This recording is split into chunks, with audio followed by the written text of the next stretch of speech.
dar sequência aqui às nossas palestras no Fórum de História da Filosofia e do Direito.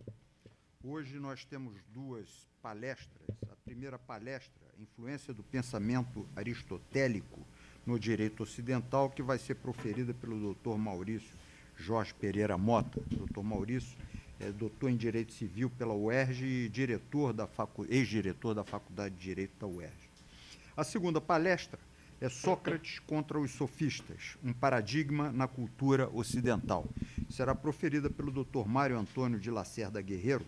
Dr. Mário Antônio é doutor em Filosofia pela UFRJ, membro fundador da Sociedade Brasileira de Análise Filosófica e ex-professor do Departamento da Filosofia da UFRJ, ex-pesquisador do CNPq e ex-membros do ILTC e do SBSC. Então, eu passo a palavra... você quer falar alguma coisa, Gustavo? Passo a palavra ao doutor Gustavo. Bom, só para, na realidade, para dar boas-vindas, enquanto providencia também o microfone móvel para o professor Maurício Mota. Quer dizer, é um prazer estar todos presentes no nosso Fórum Permanente de História do Direito, sob a presidência do desembargador Milton Fernandes, a coordenação minha e do Dr. Vaz Werner, que hoje não está presente, mas que também coordena junto comigo, a presença do professor Arno, que é Aurélio Vander Basto, que é um prazer, uma honra estar aqui presente na nossa palestra. E, enfim, e ter hoje a participação do professor Maurício. O professor Maurício participou tanto da minha qualificação como da minha banca de doutoramento. Ele é professor de doutorado, da pós-graduação da UERJ, especialista no tema sobre Aristóteles, sobre a influência de Aristóteles dentro do pensamento jurídico. Então, ele vai trazer uma contribuição. Acho que a gente tem que começar a buscar essas matérias interdisciplinares, essa interdisciplinariedade entre o direito e matérias afins. E, por isso, nós trouxemos também um professor Mário, que é o professor de filosofia, para trazer sobre a questão sobre o debate, sobre as questões da retórica contra a maioêutica de Sócrates, os pré-socráticos e os socráticos. Assim, a gente está indo lá para a antiguidade para tentar trazer para o nosso pensamento moderno, sem o cometimento de anacronismo, mas tentar trazer o pensamento antigo para os dias atuais, quer dizer, o que eles nos influenciaram. Muitas vezes a gente percebe que nós somos aristotélicos sem saber que nós somos aristotélicos, ou nós somos kantianos sem saber que nós somos kantianos. Então, é interessante fazer justamente esse link entre o passado e o presente. Acho que esse é o grande objetivo.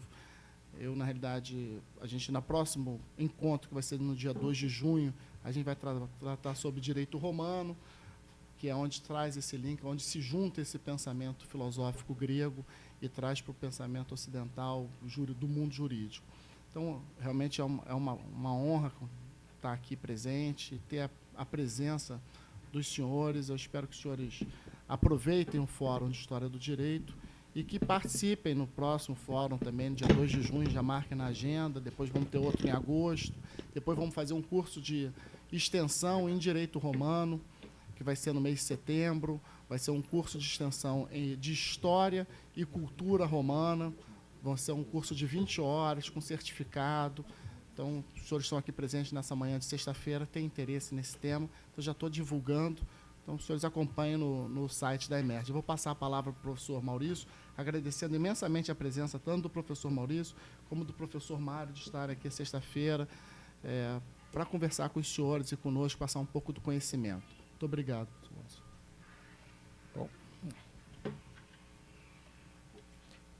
Bom, gostaria inicialmente de agradecer ao desembargador Milton Fernandes, quer dizer, o gentil convite de participar hoje aqui desse fórum, quer dizer, sempre um prazer estar aqui na Emerge, né?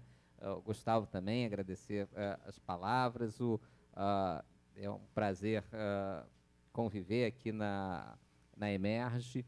E eu vou falar hoje com vocês sobre a influência do pensamento aristotélico no direito ocidental. Então, vou falar de pé, porque acho que fica mais tranquilo. Bom, a primeira questão sobre a doutrina do direito em Aristóteles. Então, alguns dados biográficos sobre Aristóteles. Então, ele nasce em Estagira, ele vai para Atenas e ingressa na Academia Platônica. Então, o período de Aristóteles na Academia Platônica é extremamente importante na formação dele. Com a morte de Platão, ele é convidado pelo rei da Macedônia para ser preceptor, então, do príncipe Alexandre, né? Depois, ele volta a Atenas e funda o seu liceu. Então, o que é importante na questão de Aristóteles e qual é a grande influência dele para o direito? A gente vai trabalhar fundamentalmente aqui a questão da filosofia prática em Aristóteles. O que marca o pensamento aristotélico? A preocupação com o homem.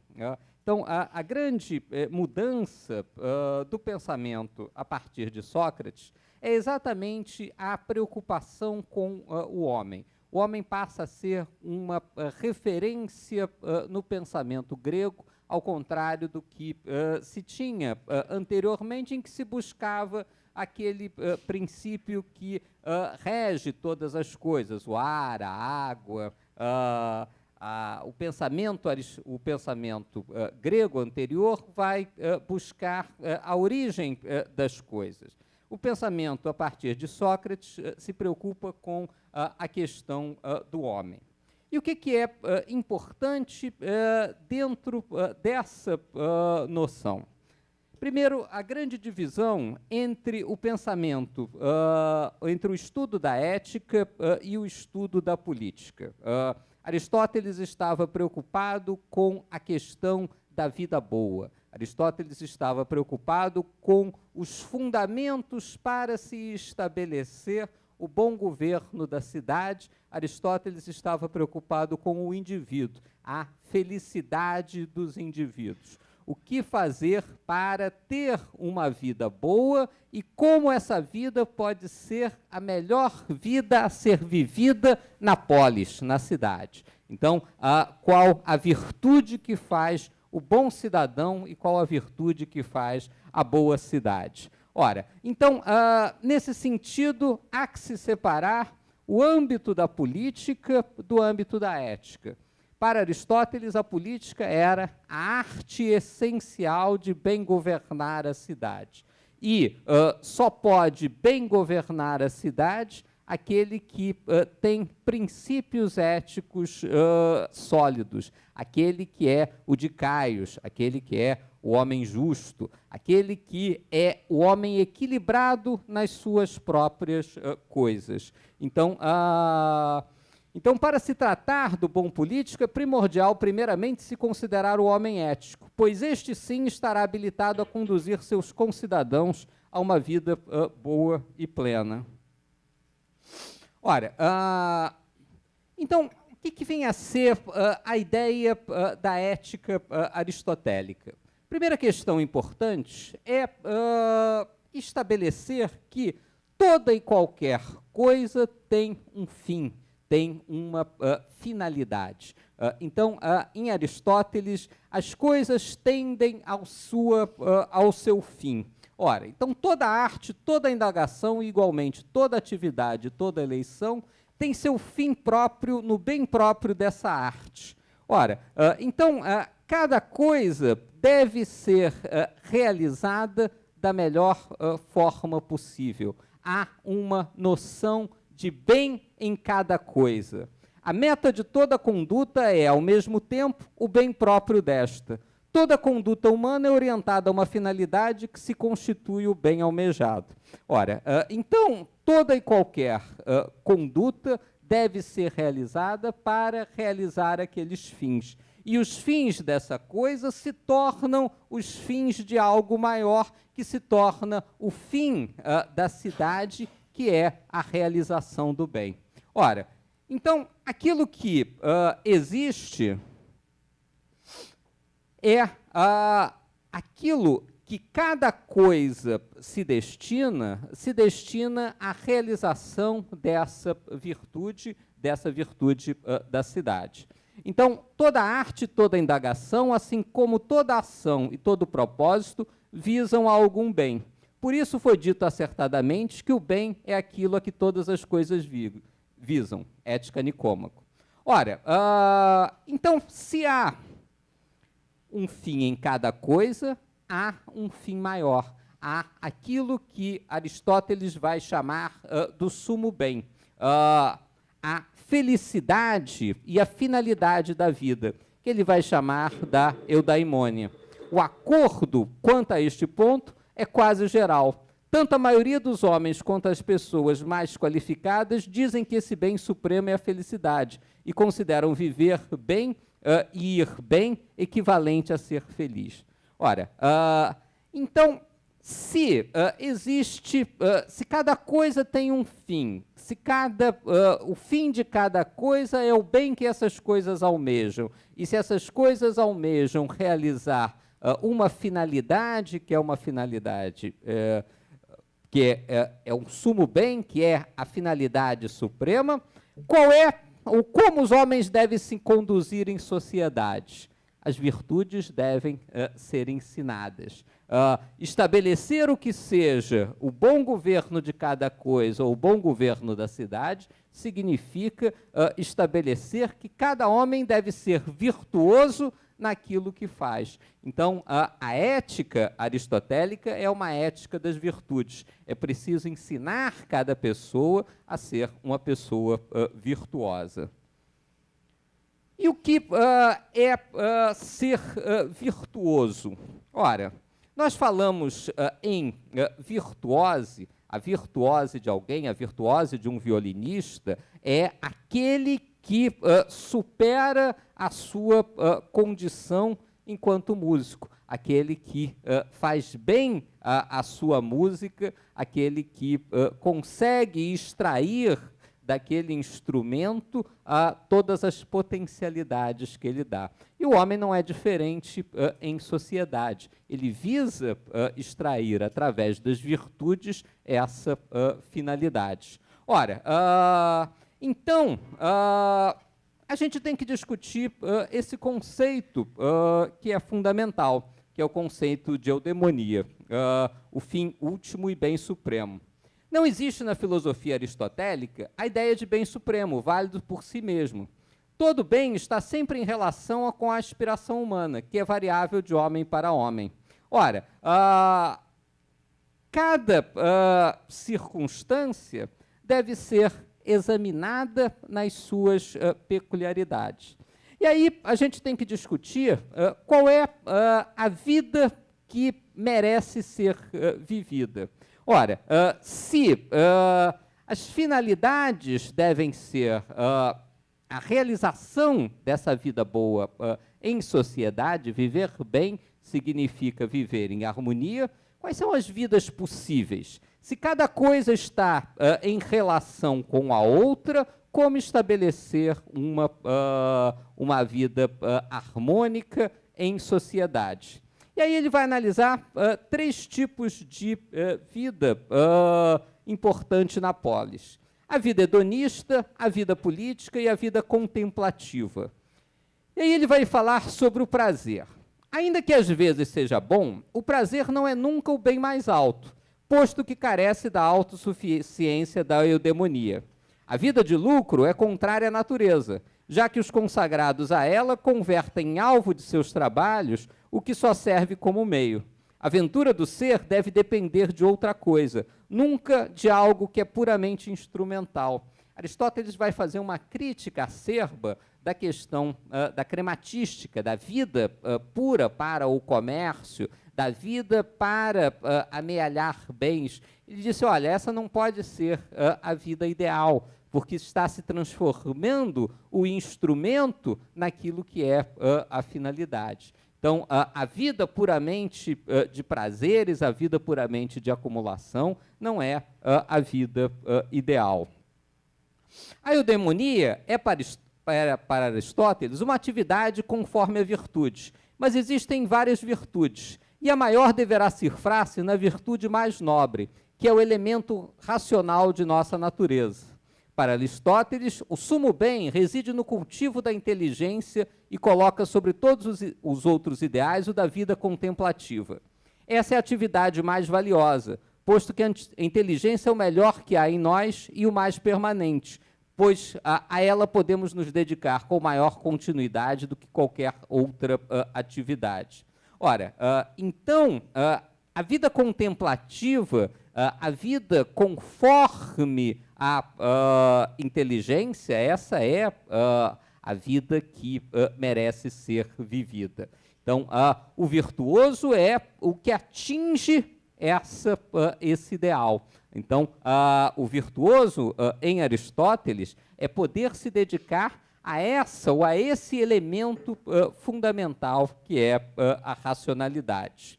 Ora, mas essa vida, e ele vai dizer, não está ao alcance de todos. Por quê? O homem comum não pode chegar a essa eudemonia. A eudemonia da vida contemplativa é algo que está mais próximo do divino do que do humano. Exige sacrifícios que são sobre-humanos. Ora, então, esse tipo de vida, embora seja um ideal, ele é um ideal limitado, ele não é para todos. A eudemonia acessível ao homem comum, o que é próprio do homem, o fim a que esse aspira, é a perfeição da própria tarefa. O próprio do homem comum, aquilo para o qual ele tende, é realizar uma atividade da alma conforme a sua excelência da melhor maneira possível. Então ele vai dizer o seguinte, olha, o ideal de vida contemplativa é importante, mas é importante que cada um faça bem a sua tarefa, cada um faça bem aquilo a que se propõe. Em cada coisa deve existir uma excelência. Isso é um conceito chave em Aristóteles. Então, desenvolver essas excelências para se chegar ao ideal maior da vida contemplativa, isso é o equilíbrio da polis. Ora, então essa ideia ou essa realidade vai se transformar ou vai se estabelecer na noção de virtude. Aristóteles considera que a felicidade, que é uma atividade da alma, proverá do alcance do exercício dos modelos ideais do agir e do pensar, as chamadas excelências ou virtudes. Em razão desse caráter dúplice, algumas dessas excelências são intelectuais, virtudes dianoéticas, enquanto outras são morais, virtudes éticas. Essa eudemonia acessível ao homem comum, o que é próprio do homem, é o fim a que se aspira, é a perfeição da própria tarefa. O próprio do homem comum, aquilo para o qual ele tende, é realizar uma atividade da alma conforme a sua excelência, da melhor maneira possível. Então, ensinar o que seja a vida na polis significa ensinar essas virtudes. Então, a ética aristotélica é uma ética das virtudes, é uma ética de se estabelecer qual é a virtude própria dos homens, ensinar a virtude da misericórdia, ensinar a virtude da justiça, ensinar a virtude de cada uma das condutas em sociedade. Ora, e quais são as virtudes mais importantes? São as chamadas virtudes intelectuais, a excelência que se adquire através do estudo, da instrução, que requer experiência e tempo. E também as virtudes morais, a excelência moral. O modo de se agir da maneira mais adequada em conformidade com o momento da ação, e que, por sua vez, adquiridas pelo cultivo dos hábitos, razão pela qual são, inclusive, no grego, produto de uma ligeira variação da palavra hábitos, que provém de ethos, que provém da ideia de costume. Segundo Aristóteles, pelo exercício reiterado de uma ação boa, essa ação é adquirida como parte do próprio indivíduo, fazendo assim com que esse se torne um homem excelente nesse aspecto. Como é que se ensina a virtude? se ensina através do hábito.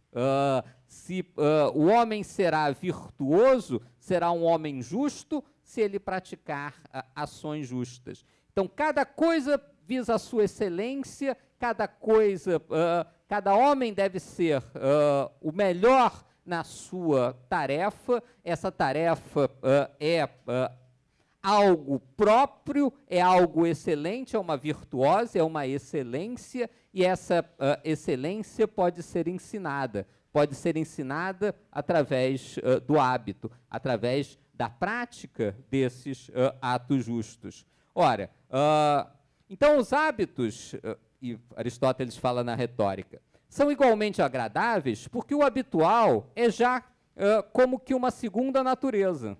O hábito assemelha-se de algum modo à natureza. Muitas vezes não está longe de sempre. A natureza tem por objeto o que acontece sempre, o hábito que acontece muitas vezes. Então, o hábito é a forma de se chegar à prática das virtudes.